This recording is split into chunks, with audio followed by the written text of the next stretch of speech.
성경 요한계시록 3장 14절부터 22절까지 저와 여러분이 같이 읽어보겠습니다. 요한계시록 3장 14절부터 22절까지 라오디게아 교회의 사자에게 편지하기를 아멘이시오 충성되고 참된 증인이시오 하나님의 창조의 근본이시니가 가라사대 내가 내 행위를 아노니 내가 차지도 아니하고 더욱지도 아니하도다. 내가 차든지 더욱든지 하기를 원하노라. 내가 이같이 미지근하여 더욱지도 아니하고 차지도 아니하니 내 입에서 너를 토하여 내치리라.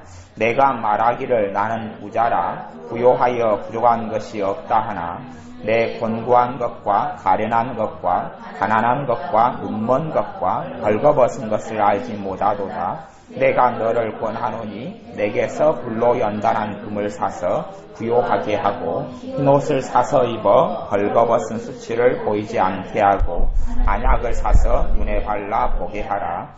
물은 내가 사랑하는 자를 책망하여 징계하노니 그러므로 내가 열심을 내라 되게 하라. 볼지어다 내가 문 밖에 서서 두드리노니 누구든지 내 음성을 듣고 문을 열면 내가 그에게로 들어가 그로 더불어 먹고 그는 나로 더불어 먹으리라. 이기는 그에게는 내가 내 보좌에 함께 앉게 하여 주기를 내가 이기고 아버지 보좌에 함께 앉은 것과 같이 하리라. 그 있는 자는 성령이 교회들에게 하시는 말씀을 들을지어다. 아멘. 하나님의 음성을 하나님의 자녀는 들어야 합니다. 하나님의 음성을 하나님의 자녀는 들어야 하는데 하나님의 음성을 사실은 듣는 것이 영적인 성숙의 어떤 기준점이 됩니다. 하나님의 음성을 들을 때에 그때에 하나님께 주시는 풍성한 삶 속에 하나님의 자녀는 들어가게 됩니다. 그런데 사실은 하나님의 음성을 듣는다는 것이 어떤 것을 배워서 되는 것보다는 배우지 않아서 되어집니다.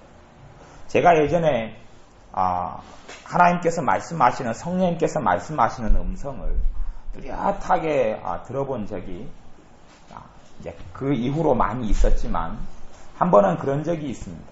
한 93년이가 되었는데 어떤 할머니 한 분이 한 80대 후반 됐는데 돌아가시게 됐습니다. 근데 그분이 예전에 반신불구가 찾아왔었는데 이분이 예수님을 믿고 그 다음에 하나님의 기적을 통하여 반신불구가 치료됐습니다. 치료된 다음에 이분이 골수적인 불교 신자여가지고 다시금 절로 돌아갔습니다. 다시금 절로 돌아갔으니 한 몇 년 있다가 이분에게 전신불구가 왔습니다.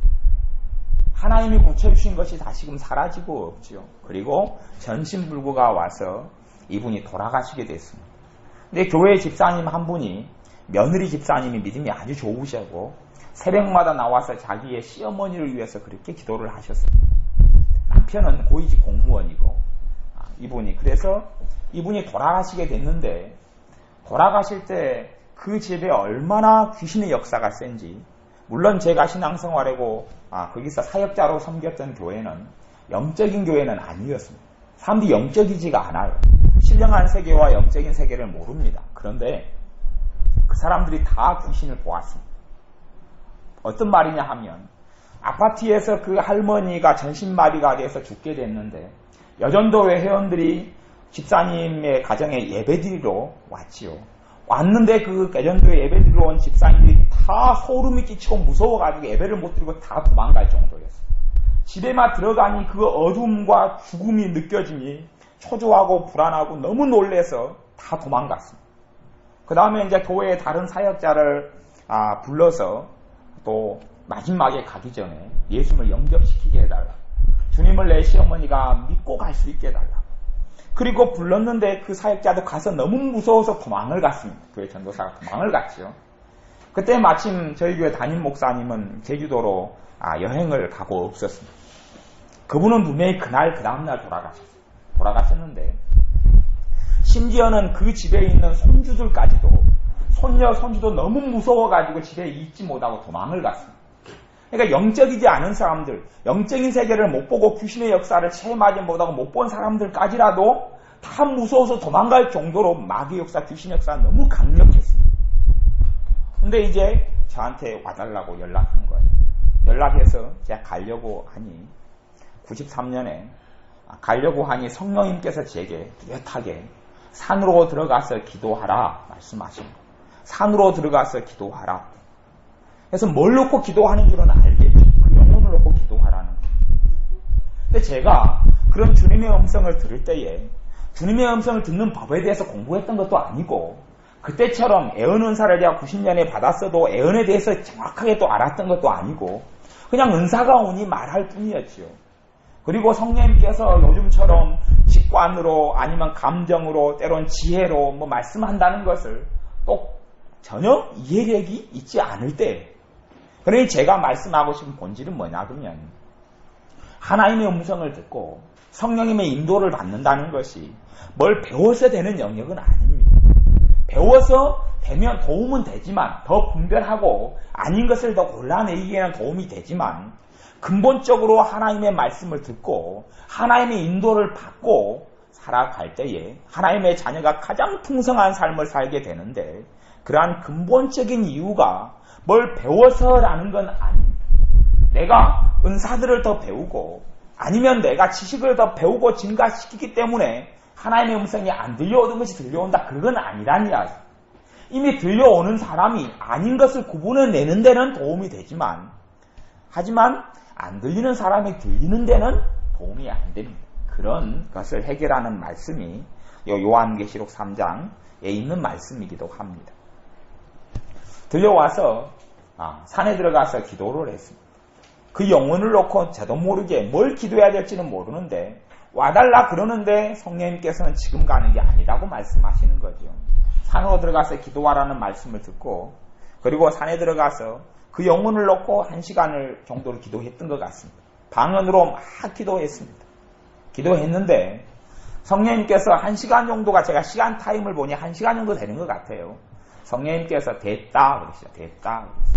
됐다 그래서 기도가 끊기길래 일어나서 가려고 했더니 마침 저를 실으려고 자가용이 와 있었어요. 차가 와 있다는 이야기는 굉장히 그건 중요한 의미인데요. 왜 그러냐 그러면 제가 있었을 때가 군대 교회였거든요. 군인교회가 몇천 명 된 군인교회에서 제가 사역자를 제 밑에 한 10명을 데리고 사역했을 때예요. 그러니 교회 사역을 전임으로 맡아가지고 했을 때인데 그래도 제가 신분이 군인이기 때문에 현역 군인이니까 군대 밖을 못 나갑니다. 근데 저를 치르러 차가 오지 않으면 저는 군인이니 밖에 있는 아파트로 가서 신방을 하고 예배를 드려야 되는데 현역 군인도 장교도 아니고 간부도 아니고 그냥 짝대기 끌고 있는 병사가 군대 밖을 못 나가요. 저를 태우러 오는 차가 오지 않으면 저는 나갈 수가 없습니다. 그런데 그 앞에 차는 군대에서 사용하는 교회에서 사용하는 차가 왔다가 제가 기도하러 들어가니 그 차는 떠났어요. 그건 섭외했던 차가 떠난 거고 이제는 주님께서 차를 보내지 않으면 못 가는 건데 됐다 그리고 나오니 저를 실으려고 군대 장교 간부용 차가 온 거예요. 그 차를 타고 그 차는 검열을 안 받기 때문에 당연히 신원 보증인이 장교가 앞에 있으니 자연스럽게 나갈 수 있었어요. 그리고 그 과정을 가니 그렇게 소름 끼치고 그대로 귀신 역사 1시간을 제가 기도했다 해서 귀신이 다 떠나가는 것도 아니고 그대로인 거예요. 그대로. 그 귀신의 역사를 불러들인 사람은 그 할머니 그분이기 때문에 그래요. 제가 그 할머니가 죄를 통하여 하나님을 거역함을 통하여 도왔던 귀신의 역사를 제가 기도함으로 쫓아내지는 못합니다. 그분이 주님을 믿고 만나야지 떠나가는 겁니다. 제가 아무런 감동도 없고 간 저도 소름 끼치고 저도 겁나고 눈에 보일 정도로 아예 그 아파트가 큰 아파트인데 어둠이 깔려가지고 시커먼 거예요. 그렇게 소름 끼치고 무서운 거예요. 아예 귀신 역사가 너무 강력하니까 손에 잡힐 것 같은 어두움이 있는 거예요.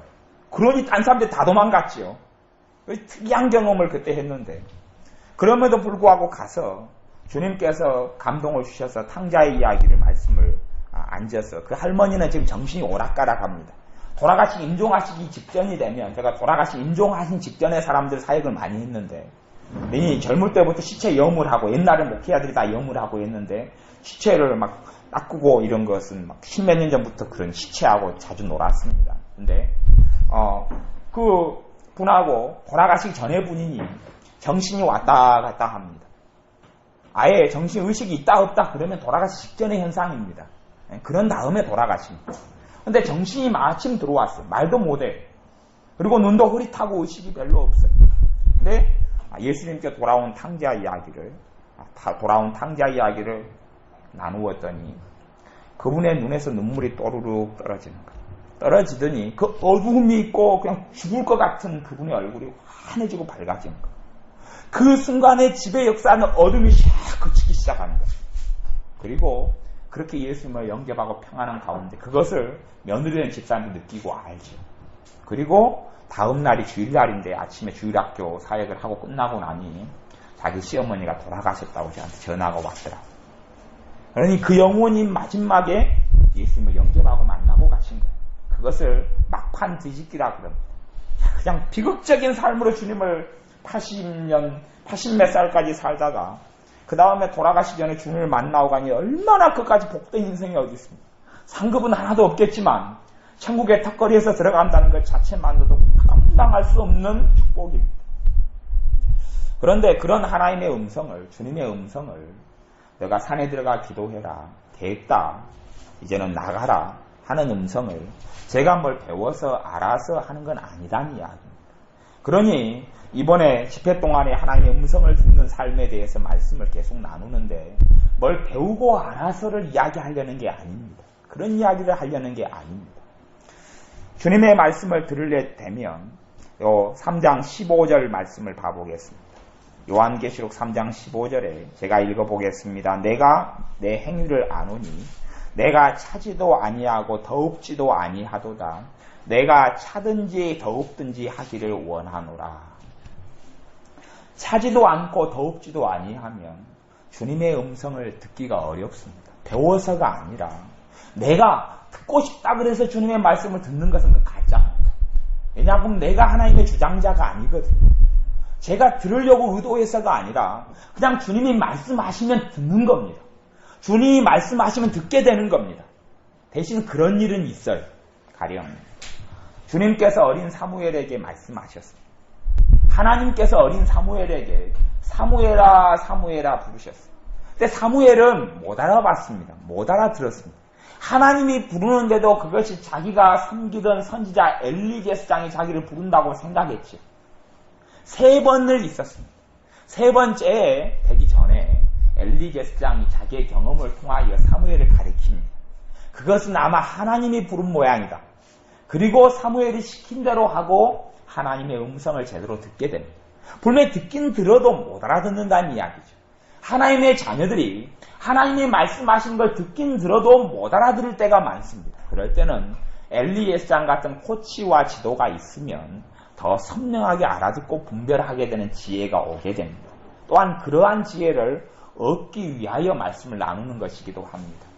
그런데 하나님의 음성을 들으려면 가장 필요한 것 중에 하나가 차갑든지 차지도 아니하고 더웁지도 아니한 것에서 벗어나야 합니다. 이 차지도 않고 더웁지도 아니하는 게 뭐냐 하면 주님께서는 하나님의 자녀에게 그렇게 이야기했습니다. 주님을 따르는 사람들에게 너희가 물과 성령으로 거듭나지 아니하면 하나님 나라에 들어올 수 없다. 물은 뭐냐 하면 물은 씻는 것이죠.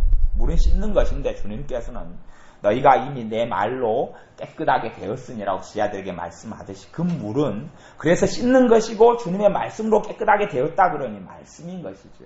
말씀. 그러니 말씀과 성령님을 더불어서 사람이 깨끗게 되고 변화가 일어납니다. 그 다음에 또한 주님께서 한 가지는 주님에 대하여 세례 요한이 소개하기를 그분은 불과 성령으로 세례를 주시는 분이다라고 말씀했어요.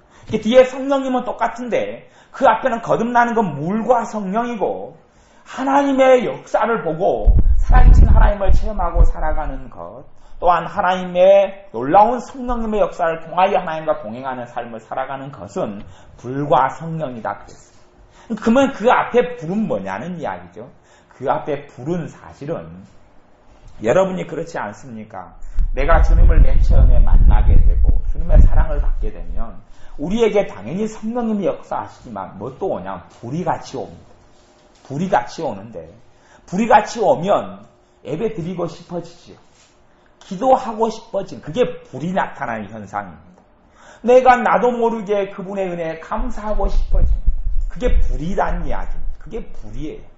내가 더 주님을 더 사랑하고 싶어지고, 하나님의 말씀을 더 가까이 하고 싶어지고, 하나님의 말씀을 더 읽고 싶고, 예배 더 드리고 싶고, 또 사랑하고 싶고, 그 불이 오면 다른 사람을 미워했다가도 똑같은 미움을 품으면 견디지 못하게 됩니다.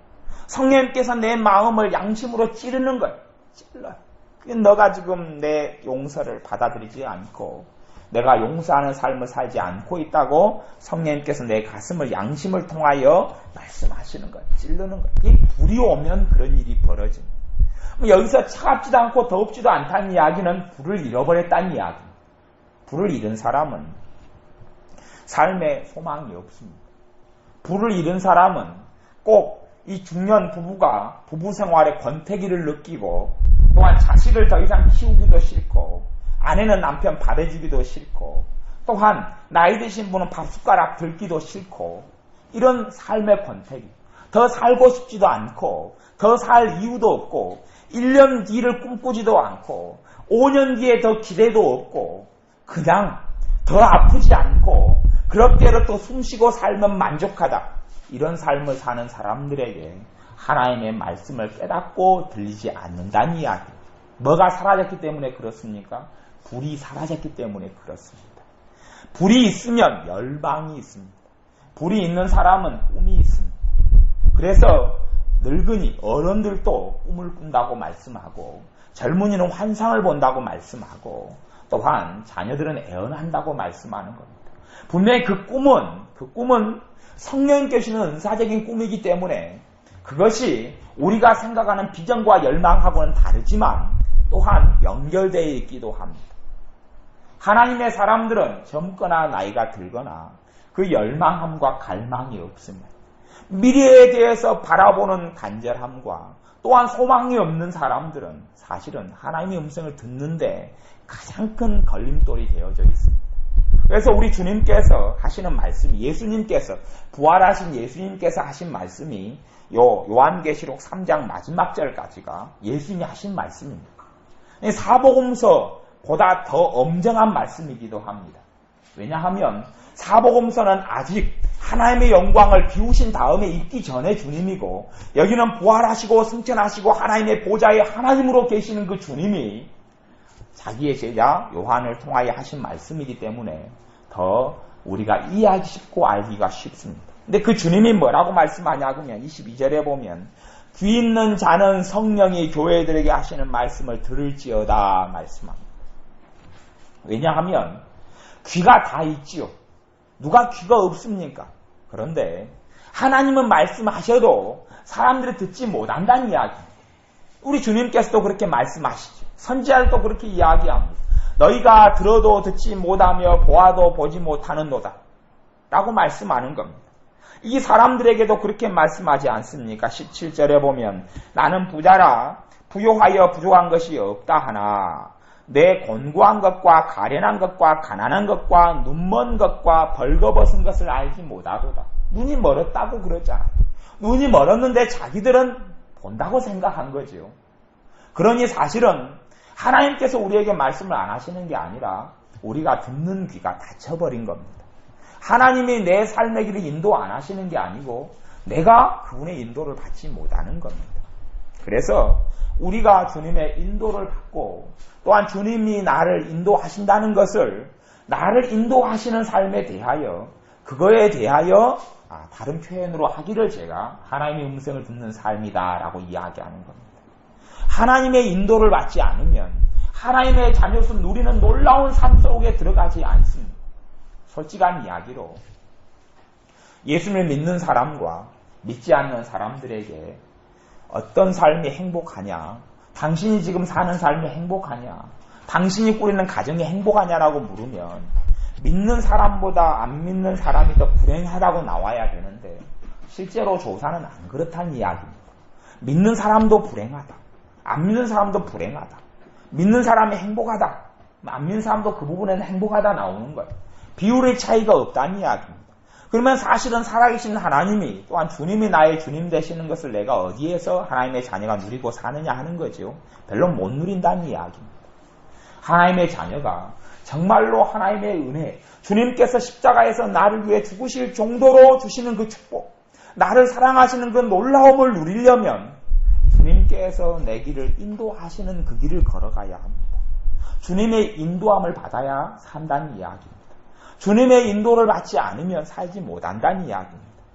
성경을 몇 가지만 찾아볼까요? 그런 부분의 말씀을요. 요한계시록 3장 말씀을 이렇게 접어놓으시고 표시해 놓으시고요.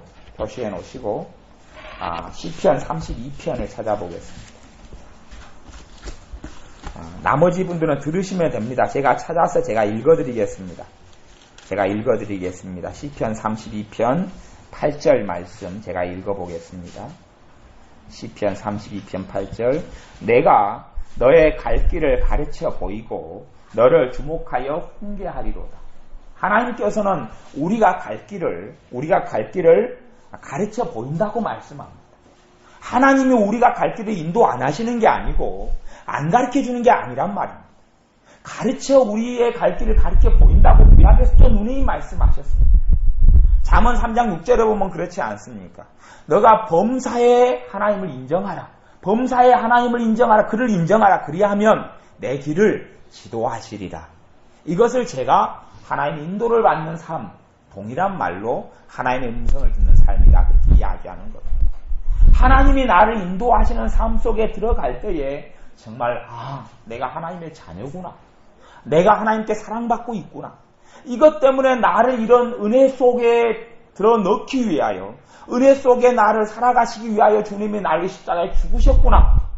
그리고 감사가 있고 기쁨이 있고 그 주님의 증인된 삶을 내가 살 수 있는 겁니다. 내가 똑같이 예수를 믿으면서도 사는 게 버겁고 힘들고 고통스럽고 답답하다면 하나님께서 나를 사랑 안 하시는 게 아니고 내가 듣는 귀가 없고 보는 눈이 닫혔는가를 내가 의심해 보아야 합니다. 어떤 의사가 내게 처방을 합니다.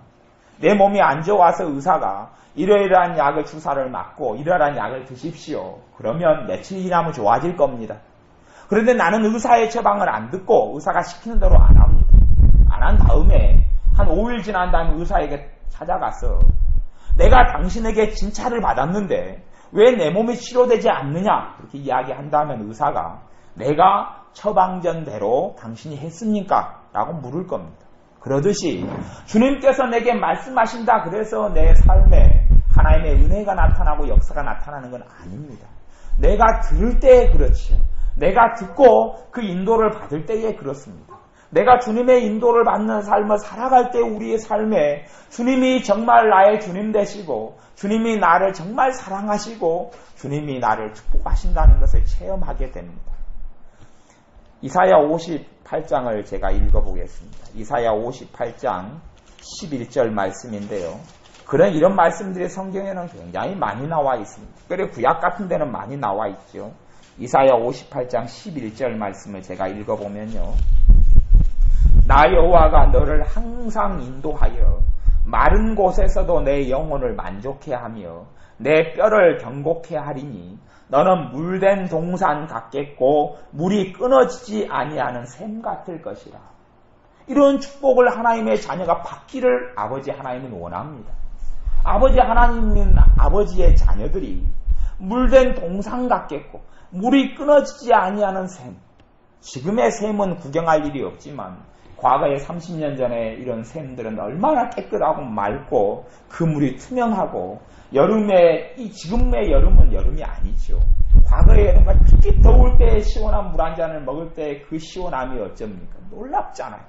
그런 그 끊어지지 아니하는 샘 같은 것, 또한 내 영혼을 만족해 하는 것. 우리가 아무리 많은 걸 누리고 과거에는 냉장고 하나만 작은 게 있어도 행복했을 시절이 30년 전이었고 20년 전이었는데 20년 전은 아니었죠. 한 30년, 40년 전이었는데 근데 지금은 냉장고가 훨씬 더 커도 만족감이 없지. 과거에는 얼음 하나만 있으면 그 행복 때문에 놀라웠는데 지금은 얼음이 산처럼 쌓여 있어도 행복하지 않지. 왜냐하면 영혼의 만족이 없기 때문에 그렇습니다. 내가 영적으로 내 영혼이 주님과 만나는 그 은혜가 없기 때문에 그렇습니다. 삶은 풍성해지고 과거에는 하루에 3끼만 먹어도 가장 행복한 집 식구들, 또 쌀밥만 일주일에 한 번만 먹는다 그래도 얼마나 감사하고 감격 있는 시대가 과거였는데 지금은 매일 쌀밥을 먹고 아예 쌀밥이 물려서 이제는 보리밥을 먹는 시대가 되어졌지요. 그런데도 내 영혼의 만족이 없기 때문에 행복을 느끼지 못합니다. 결국은 하나님이 주시는 것은 영혼의 만족에서 내 영혼을 만족케 하시는 하나님 때문에 내가 행복해지는 것이지 내 삶의 환경이 더 좋아진다 그래서 행복해지는 것은 잠깐에 불과합니다. 제가 아는 사람이 좋은 차를 하나를 뽑았습니다.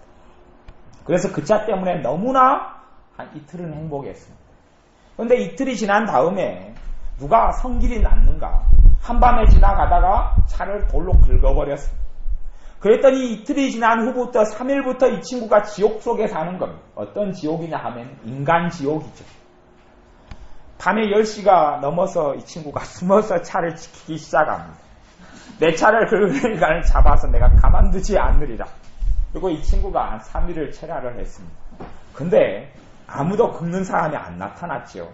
그래서 이 인간 원수를 내가 못 갖고 끝나는 것 같다. 그리고 3일 만에 체라를 끝냈는데 4일째 되는 날에 어떤 인간이 또한 범퍼를 찌그러뜨렸죠. 발로 차가지고. 그러니 정말 붙다고 나서 미쳤다고 그럽니다. 그러니 차 때문에 이틀 동안 너무 행복했는데 그 다음부터는 지옥이 시작되는 것이 내가 누리는 환경이나 물질이라는 것은 그렇습니다.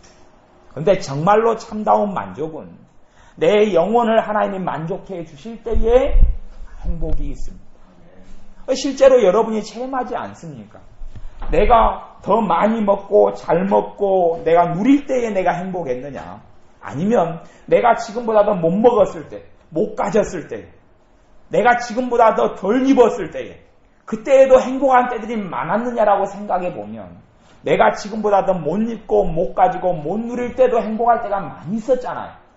그는 실제로 행복이 어디서 오냐 그러면 하나님의 자녀의 행복은 하나님께서 내 영혼을 만족해 주실 때의 행복이 옵니다. 그때에 변치 않은 행복을 누립니다.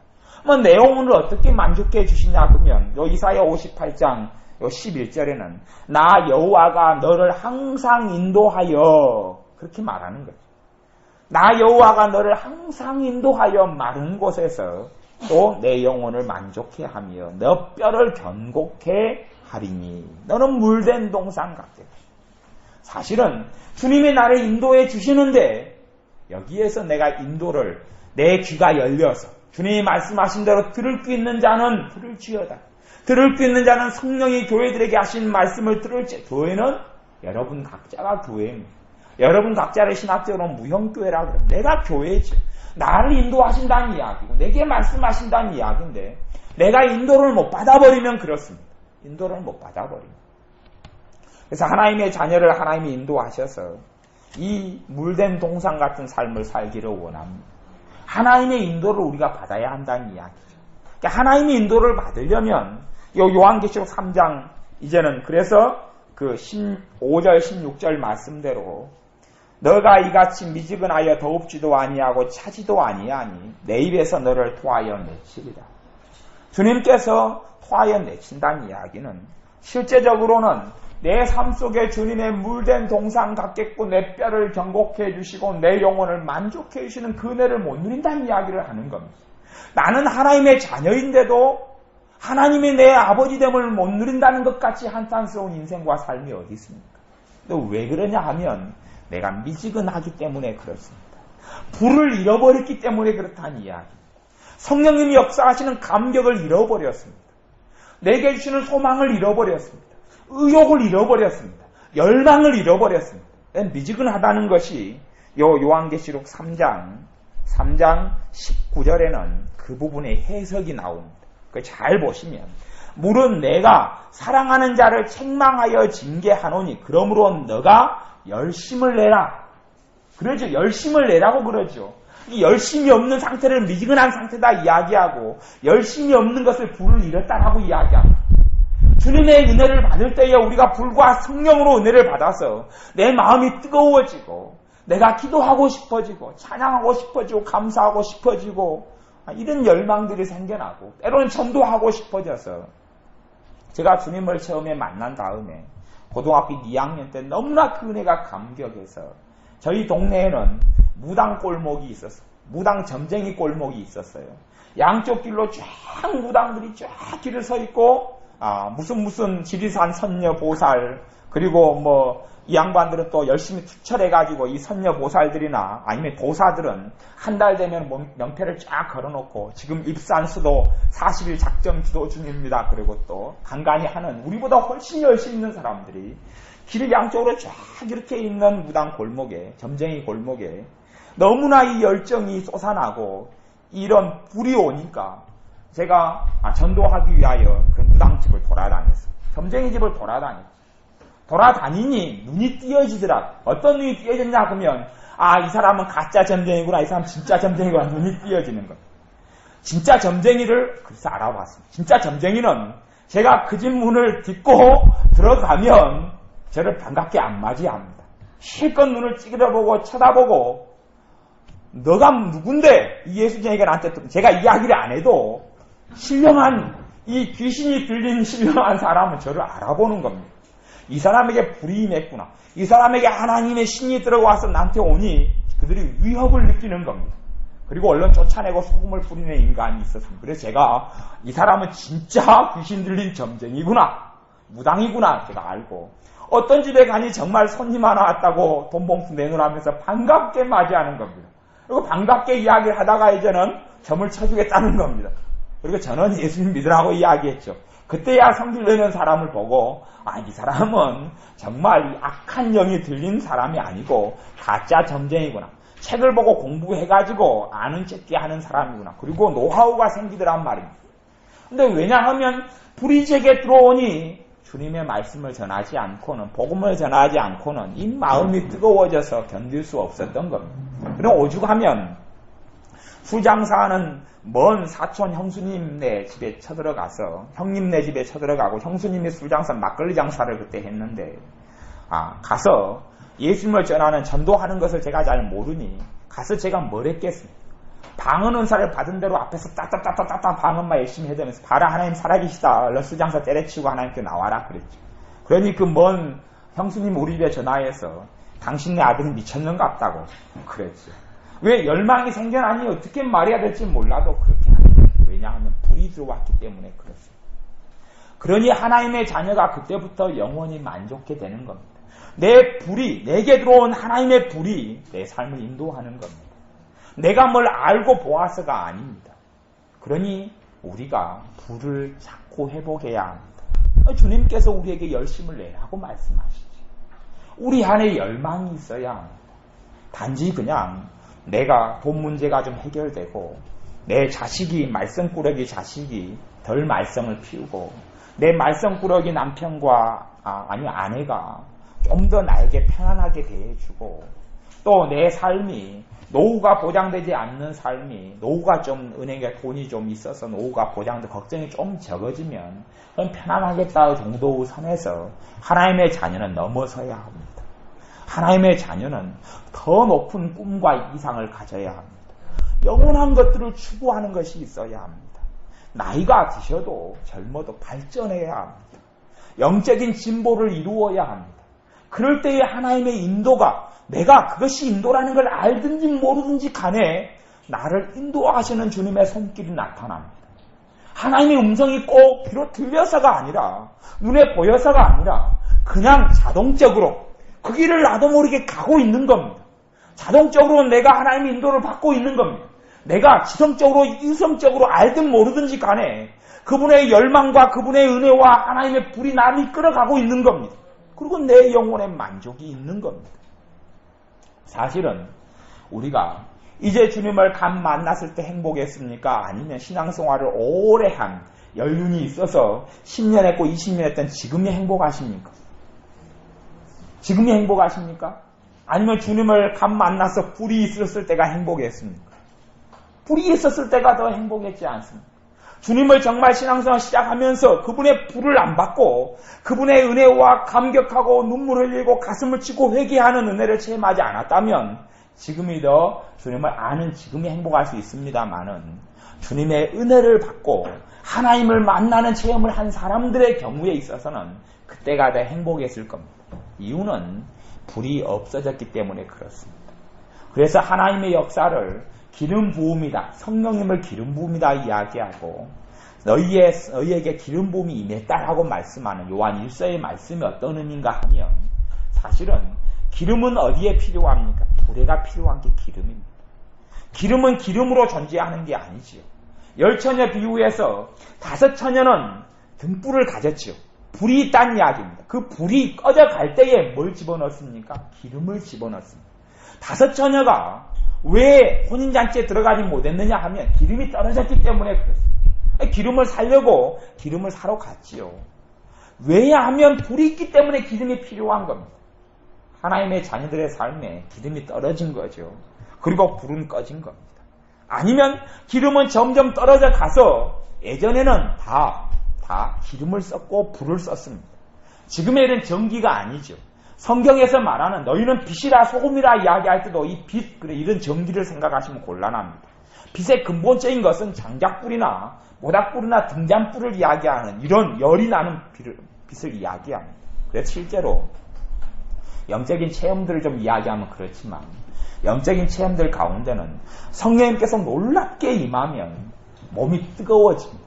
땀이 나죠. 성령님께서 강하게 역사하는 기도를 하면 진땀이 쏟아집니다. 그것은 100%는 아니어도 10중 8구는 그렇습니다. 몸이 막 더워지고 땀이 나서 겨울 같은 때에도 이렇게 가벼운 여름 옷을 입어도 덥지를 않습니다. 춥지를 않습니다. 성령님이 강하게 역사하면 역사할수록 막 이렇게 체질이 첫째는 바뀌어버리고 계속 땀이 나고 열이 납니다. 몸에서. 근데 그 열이 보통 때 운동할 때 나는 열하고 똑같은 것 같은데도 미묘하게 다릅니다. 그런 하나님의 역사가 이 열로 나타나고 불로 나타납니다. 가슴이 막 뜨거워지고 뭐 뚫어진 것 같이 때로는 그 불이 뚫어버리는 하나님의 역사가 있습니다. 어떤 제 아는 집사님이 이 치유 기도를 받은 다음에 배가 아파서 찌른지 아프고 뜨거워서 막 떼굴 굴러다닌 적이 있습니다. 그 다음에 이 안에 있는 종양이 사라져버린 거죠. 하나님의 불이 임하면 내 몸에 있는 질병과 병균도 태워버립니다. 우리에게는 하나님의 불을 받아야 합니다. 다시금 잃어버린 열망, 열심. 어떤 열심입니까? 열심은 방향이 없는 게 아니거든요. 방향이 있어야 합니다. 방향을 잡으셔야 합니다. 그냥 단지 눈에 보이는 그러한 열망과 열심이 아니라 하나님의 말씀에서 이야기하는 열심과 열망을 가져야 합니다. 그런 목표가 있어야 한다는 이야기. 목적이 있어야 한다는 이야기입니다. 목적이 없이 열심을 품어봐야 어떻게 하겠습니까? 아무런 생각 없이 열심히 어딘가를 걸어가는 사람은 어디로 가는지 어떻게 알겠습니까? 방향이 있이 방향을 찾아내서 방향을 가지고 열심히 걸어가야 하는 겁니다. 기도를 열심히 하는 사람들이 있습니다. 그런데 기도 자체가 목적이 되는 경우도 있습니다. 이제 윤석전 목사님 같은 경우가 8시간 기도를 강조하고 또 그분의 사역자들 같은 경우는 찬양 사역자들은 4시간씩 기도하게 하고 또 그분이 데리고 있는 부목사님, 전우사님들이 8시간을 기도를 안 하면 쫓아내고 그만큼 기도를 굉장히 강조를 합니다. 근데 그것은 굉장히 좋은 일인데 사실은 기도 자체는 목적이 아닙니다. 기도는 수단이지요. 이게 기도 자체를 여러분이 목적을 가져서 내가 하루에 1시간씩 꼬박꼬박 기도해야 되겠다 그러면 작심 3일밖에는 안 갑니다.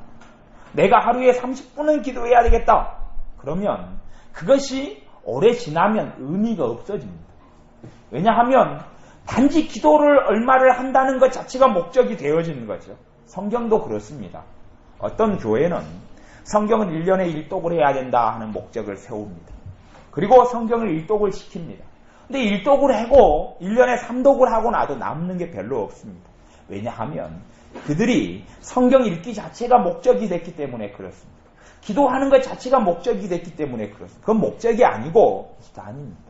하나님을 아는 수단, 하나님과 만나는 수단이 기도고 하나님의 은혜를 체험하는 수단, 주님과 함께 동행하는 그러한 수단이 찬양이고 하나님을 높여드리는 경배하는 수단이 찬양이고 찬송이지. 그러지 감사라는 것조차도 감사 자체가 목적이 아닙니다. 내가 감사하는 삶을 살겠다. 그것이 목적은 아닙니다.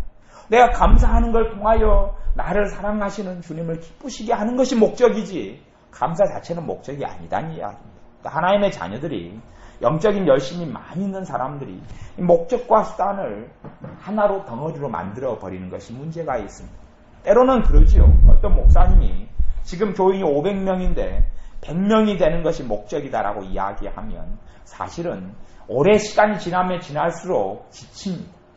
사람은 500명에서 목표대로 100명, 1000명이 된다 할지라도 1000명의 목표에서 채운다 할지라도 사실은 그 목사님은 영적으로 고갈되고 지쳐가게 됩니다. 이유가 뭐냐면 숫자에 만족감이 있더라도 그것은 목적이 아니기 때문에 그렇습니다.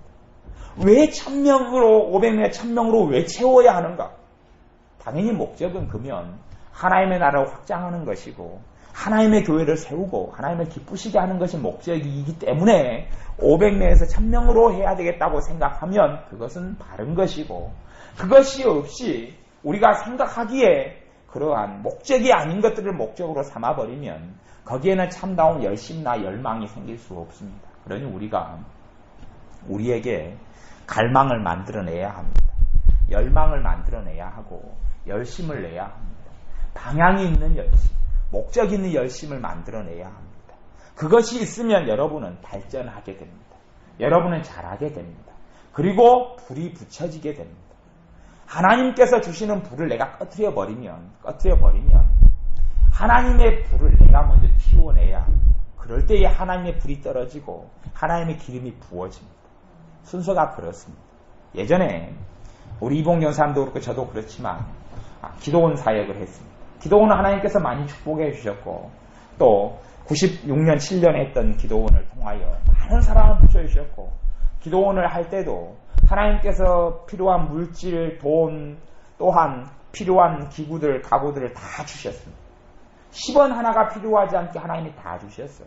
다 주셨는데 그 기도원을 하나님 뜻대로 못해서 문을 닫았고 또 일반 교회 사역을 한 다음에 다시 기도원을 시작할 때는 하나님께서 너가 기도하면서 하나씩 장만하라고 말씀하신 겁니다.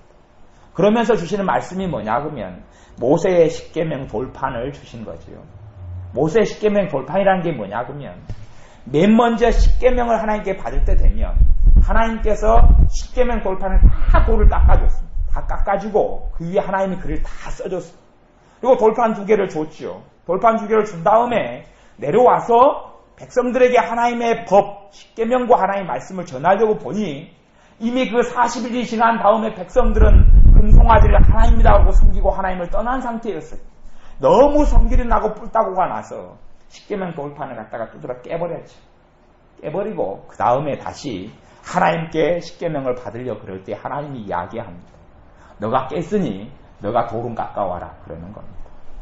그게 마찬가지 그렇습니다. 그런 하나님이 써주지만 그것이 우리가 은혜의 불을 내가 꺼버리게 되면 그분의 그 열망과 성령님의 열망을 이야기하는 겁니다. 내 열망이 아니라 하나님의 불을 내가 꺼버리게 되면 십계명 돌판 글은 하나님이 써주지만 가장 중요한 건 그거죠. 하지만 돌은 내가 깎아야 됩니다.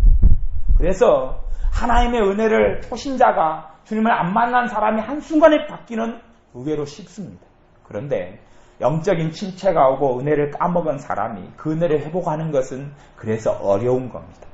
돌판을 지금은 깎기가 쉽죠. 지금은 기계가 있고 기구가 있기 때문에 어디 회사 가고 어디 가서 깎아달라고 하면 돌판을 깎지만 과거에 모세 시대 때는 어떻게 돌판을 만들고 깎습니까? 모세가 다른 사람을 시켜서 너가 해라는 것도 아니고 아마 그때에 지금처럼 좋은 정과 끈이 있었던 것도 아니죠. 그러니 돌을 가지고 자기가 직접 만들려면 아마도 전문용어로 이야기하면 모세가 작업동을 쌌을 겁니다. 굉장히 힘들었다는 이야기죠. 힘들었어요. 아니 여러분에게 지금처럼 좋은 정과 끌과 망치를 주면서 십계명 돌판 같은 이러한 멋있는 이런 두께도 있고 일정하고 이런 것을 만들어내라 그러면 쉽습니까? 어렵습니까? 저한테 하라 그러면 아마 얼마가 걸릴지 모르겠습니다. 너무 어려운 일이에요. 그걸 하라는 거죠. 그런 것처럼 그래서 주님께서 이 요한계시록 3장 19절에 그러므로 너가 열심을 내라 그러는 겁니다. 이게 내가 해야 될 것입니다. 내가 열심을 내야 돼. 근데 목적이 있는 열심. 어떤 거에 대하여 열심을 내야 될지를 여러분이 기도하고 찾아내야 합니다. 그것이 있을 때에 내가 깨닫든 깨닫지 못하든 간에 하나님의 인도가 나타납니다. 그래서 여러분이 향방을 찾아내셔야 합니다. 여러분이 주님을 위해서 꿈을 꾸어야 한다는 이야기입니다. 여러분이 주님을 위해서 꿈을 꾸고 여러분이 그 꿈을 이루어 가셔야 합니다.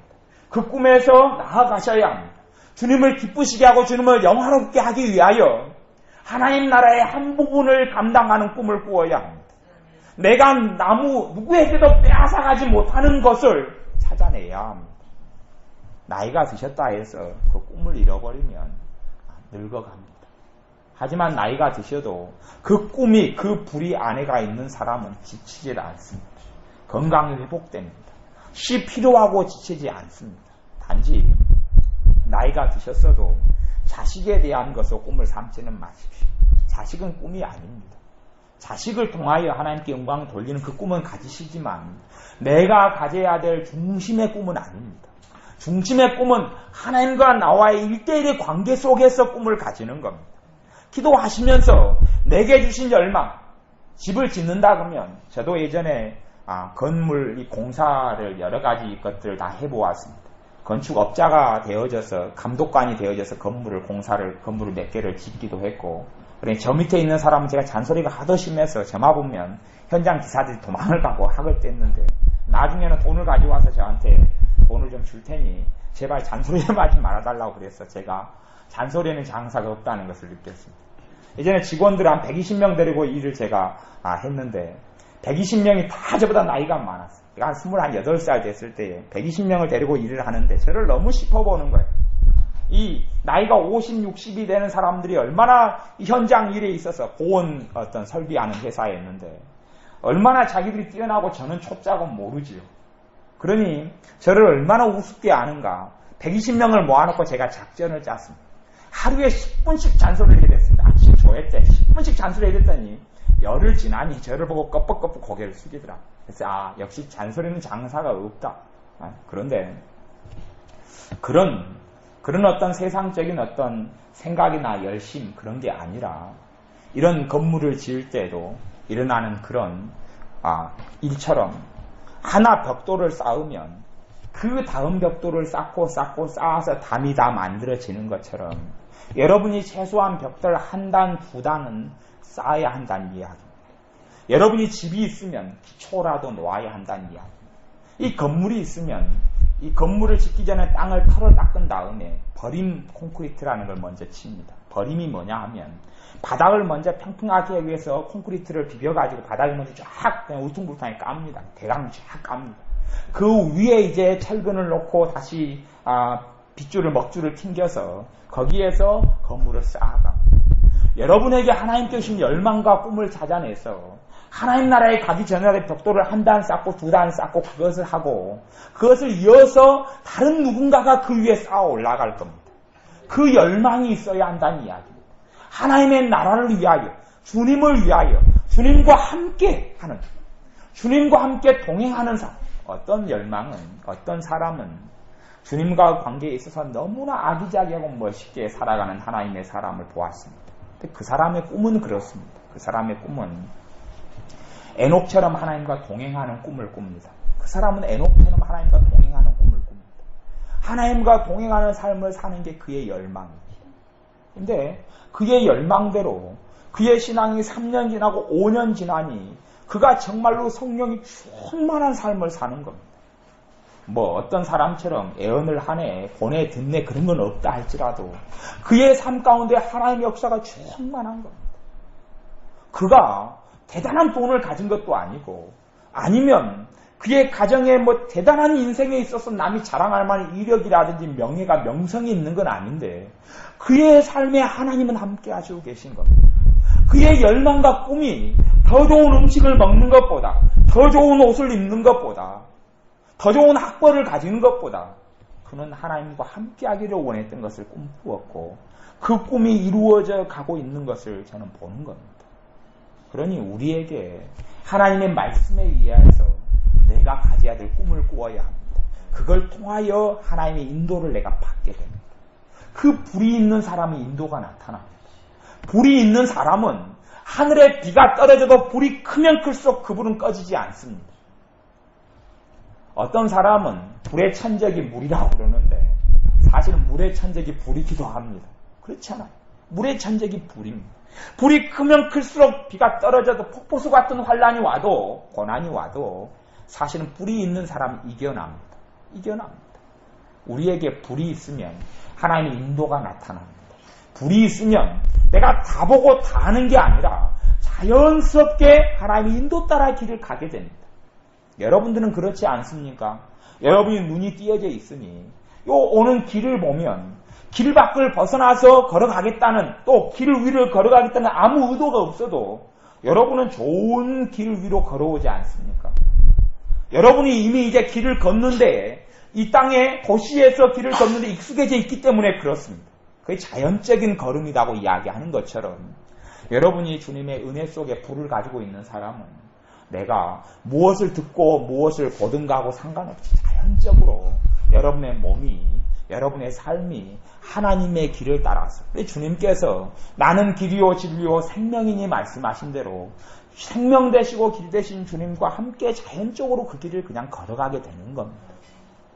과거에 하나님의 사람들이 지금보다 더 영적인 지식이 없고 신앙 서적들이 없고 지금보다 더 많은 말씀에 깨우침이 없는 시대에 오히려 더 하나님과 동행했고 함께했던 하나님의 사람들이 많았습니다. 이유가 뭡니까? 하나님과 함께 동행하는 것은 사실은 지식 이전의 문제라는 이야기입니다. 그래서 제가 말씀의 서두에 영적인 지식을 알지 못할 때에 주님의 음성을 듣고 그분의 인도를 받았다고 간증을 한 겁니다. 그러니 우리가 하나님의 불을 마음속에 품으셔야 합니다. 하나님의 불을 가지시면 그분의 인도를 받게 됩니다. 여러분의 영혼이 만족해 되어집니다. 불이 있는 사람은 잠이 달콤합니다. 불이 있는 사람은 영혼에 쉼이 있습니다. 불이 있는 사람은 내 몸에 활력이 있습니다. 불이 없는 사람은 밥을 먹어도 숟가락 들기가 무겁습니다. 맛있는 걸 먹어도 맛있지가 않습니다. 기쁨이 없습니다. 불이 없는 사람은 감사가 없습니다. 삶의 만족이 없습니다. 권태롭습니다. 숨쉬기도 싫습니다. 이불 덮기도 싫습니다. 씻기도 싫습니다. 만사가 귀찮습니다. 자식을 키우는 것도 애들도 자식도 짐입니다. 불이 있는 사람은 부족한 자식 속에서 소망을 봅니다. 불이 있는 사람은 꿈이 있는 사람은 열망이 있고 열정이 있는 사람은 믿음이 생겨납니다. 꿈이 없는 사람은 믿음이 없습니다. 믿음이 없어서 더 좋은 것, 더 많은 걸 보지 못합니다. 하나님의 역사를 믿음을 통해 이루지를 못한다는 이야기. 그런데 하나님의 말씀에 따라서 각자가 가지고 있는 불이 다 다를 겁니다만은 하나님의 말씀 안에서 정말 변하지 않는 어떤 것을 여러분이 잡으셔야 합니다. 그리고 그것을 가지고 나아가면 그 가운데 자라가게 됩니다. 그 가운데 성장하게 됩니다. 하나님을 더 깊이 알게 되고 그분을 더 주님을 더 아는 일에 하나가 되어서 교회가 자라가는 것처럼 우리가 정말로 주님을 더 깊이 알아가게 됩니다. 주님의 사랑 속에 더 살아가게 되면서 내가 하나님의 나라에서 작은 한 부분을 감당해서 주님을 영화롭게 하는 삶을 살다가 주님께 가게 되고 우리의 삶이 정말로 의미가 있어집니다. 그러니 우리의 삶 가운데 이 열망, 열심을 내라 하는 열심을 내야 합니다. 여기서 이야기하는 열심은 당연히 교회의 어떤 조직이나 프로그램 속에서 열심을 이야기하는 게 아닙니다. 그분에 대한 열심을 이야기합니다. 주님에 대한 열심을 이야기합니다. 아버지 하나님에 대한 열심을 이야기합니다. 주님에 대한 갈망을 이야기합니다. 그 열심을 내는 가운데 구체적으로 주님에 대한 갈망과 열심과 주님을 사모함과 주님을 사랑함에 대하여 내가 어떤 부분으로 주님을 더 기쁘시게 할 것인가 하는 부분에 있어서 우리가 집을 짓는 것처럼 벽돌을 한 장 한 장 또 타가 인생을 맞춰야 합니다. 그럴 때 우리의 삶이 의미가 있어지고 우리의 삶에 만족이 있어지고 감사가 있어집니다. 하나는 요 본문에 말씀하는 하나는 19절 내가 열심을 내라 회개하라 말씀한 대로 회개가 있어야 합니다. 회개가 있을 때 주님을 만나게 됩니다. 많은 주님과 만나고 주님의 음성을 듣지 못하는 것을 가로막고 있는 걸림돌들이 회개하지 않는 죄들 때문에 그렇습니다. 회개하지 않는 죄들을 찾아내어서 하나씩 치워내야 합니다. 이 돌멩이들을 하나씩 치워내고 주님과 나 사이에 가로막힌 돌멩이들을 치워내야 합니다. 회개하라. 볼지어다 내가 문 밖에 서서 두드리노니 누구든지 내 음성을 듣고 문을 열면, 사실은 회개 다음에 주님의 음성 이야기가 나옵니다. 회개 다음에 음성 이야기가 나오는 거, 여기서 음성은 예수님을 영접하는 그런 것이 아니라 실제적인 삶 속에서 실제적인 내 삶의 부분마다 주님의 음성과 주님의 인도를 받는 것을 이야기합니다.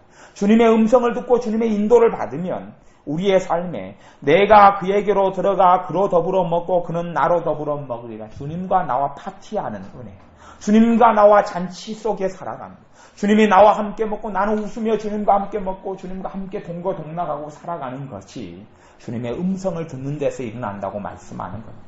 그 음성을 듣는 앞에 말씀이 회개하라는 겁니다. 내가 회개를 멈추어 버릴 때부터 내 불이 꺼져갑니다. 회개를 멈추어 버린 삶 속에 은혜가 사라져갑니다. 하나님의 자녀는 회개를 멈추지 않습니다. 하나님의 자녀는 자기를 회개하고 주님의 피로 자기를 깨끗게 하는 것을 멈추지 않습니다. 하나님의 자녀는 용서하기를 멈추지 않습니다. 하나님의 자녀는 다른 사람을 축복하기를 멈추지 않습니다. 하나님의 자녀는 자기를 축복하는 것을 배웁니다. 하나님의 자녀는 나를 용서하는 것을 배웁니다. 하나님의 자녀는 주님의 사랑으로 나를 사랑하는 것을 배웁니다. 하나님의 자녀는 원수라도 끊임없이 용서하는 걸 배웁니다. 어찌 용서가 한 번에 됩니까? 함께 사는 사람이 있으면, 함께 사는 자식이 있고 남편이 있고 아내가 있으면 하루에도 100번씩 용서해 줘야 될 겁니다. 그걸 멈춰버리면 하나님의 은혜의 불은 끊어지기 시작하고 줄어들어 사라지기 시작합니다.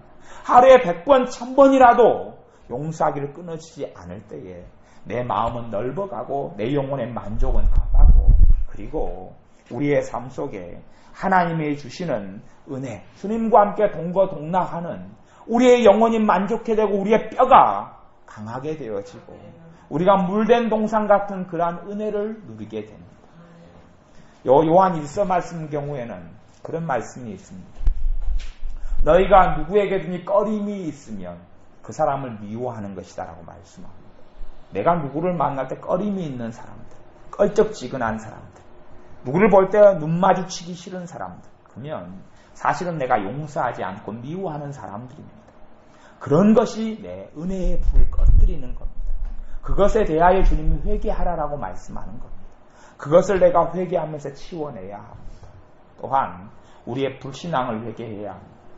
사실은 내가 믿음이 없으면서 주님을 원망할 때가 너무 많습니다. 우리가 치유기도 같은 걸 해보면 어떤 분이 치유기도를 받습니다. 받은 다음에 그분이 그렇게 이야기합니다. 기도받아도 소용이 없네 그러는 겁니다. 기도받아도 소용이 없네 그러는 겁니다. 아니, 왜 기도받으면 소용이 없습니까? 왜 기도받으면 치유가 안 나타납니까? 나타나지요. 안 나타나는 이유는 기도해주는 사람에게 문제가 있어서도 아니고 하나님 아버지한테 문제가 있어서도 아니고 기도받는 사람이 믿음이 없기 때문에 그렇습니다.